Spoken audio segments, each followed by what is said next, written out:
இதுவாடா வெற்றி, இதுவாடா வாழ்க்கை, உண்மையான வாழ்க்கை இதுவா? சிவம், சிவம்தான் வாழ்க்கை.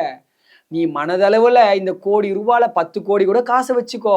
ஆனா அந்த செல்வத்தை எப்படி நாம செலவு செய்யணும், அது எப்படியெல்லாம் செலவு செய்யலாம் அப்படின்றத சிவ சிந்தனையோடு நீ செயல்பட்டு பார். அந்த 10 கோடி ரூபாயும் ஒரு 10 கோடி படிகளா உன் ஆன்மீகத்துக்கு நெருங்கக்கூடிய விஷயமாவும் மாத்திக்கலாம். ஒண்ணும் இல்லாம இதுக்கு எதுக்கும் பிரயோஜனமே இல்லாம நீ அழியக்கூடிய விஷயமாவும் பண்ணலாம். செல்வத்தை நீ அருள் செல்வமா மாத்தக்கூடிய ஆளாவும் மாறலாம். பொருள் செல்வத்தை பிரயோஜனப்படாம மாத்தக்கூடிய விஷயமாகவும் மாத்திக்கலாம். செல்வம் வேண்டும், செல்வத்தின் மீது பற்றுதான் வேண்டாம். செல்வம் வேண்டும், அத்தனை செல்வத்தையும் அருள் செல்வமாக மாறக்கூடிய விஷயமாக இருந்தால் வேண்டும், இல்லை என்றால் தேவையில்லை.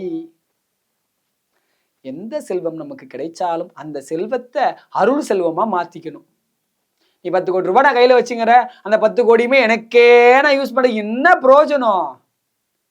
அந்த 10 கோடியை நீங்க ஒரு 10 பேருக்காவது வாழ்க்கையை உயர்த்தக்கூடிய செயலா இருக்கணும்.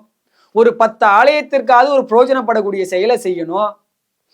செல்வம் நமக்கு இறைவன் தரார்னாலே நாம 10 பேருக்கு தருவோன்ற காரணத்தாலதான் இறைவன் தராரு. யாருக்குமே பிரயோஜனப்படாம நான் மட்டும் வாழ்ந்தாலும் இறைவன் தர மாட்டார். பெரிய பெரிய செல்வந்தர்கள் இன்றளவும் பெரிய பெரிய செல்வாக்கான சிவ சிந்தனைகளை செய்யக்கூடிய செயல்கள் செய்து கொண்டுதான் இருக்கின்றார்கள். ஏதோ ஒரு 20% வீணாக்குவர்களும் இருக்கிறாங்க. நல்ல செயல்களும் நல்ல எண்ணங்களும் நல்ல புண்ணியங்களும் இல்லாம செல்வமானது யாரிடமும் சேர வாய்ப்பே கிடையாது. செல்வமும் அவனுடைய திருவருள் இருந்தால்தான் கிட்டும். அவங்க எந்த பெரியவளை என்ன தவம் பண்ணி செல்வம் வேணும் வேணும்னு வேண்டனாங்களோ செல்வம் வந்துடுச்சு. நல்ல வேலை நாம எல்லாம் அந்த செல்வத்தையா வேண்டணும்? செல்வத்தை தரக்கூடிய பெரும் செல்வத்தை வேண்டணும். அந்த பெரும் செல்வம் நமக்கு இருக்கும் பொழுது பொருள் செல்வம் இருந்தால் என்ன, இல்லை என்றால் என்ன? அருளை தரக்கூடிய அந்த செல்வம் நம் உள்ளத்திலே உறைந்து இருக்கும் பொழுது பொருள் செல்வம் தானாக வந்து சேரும்.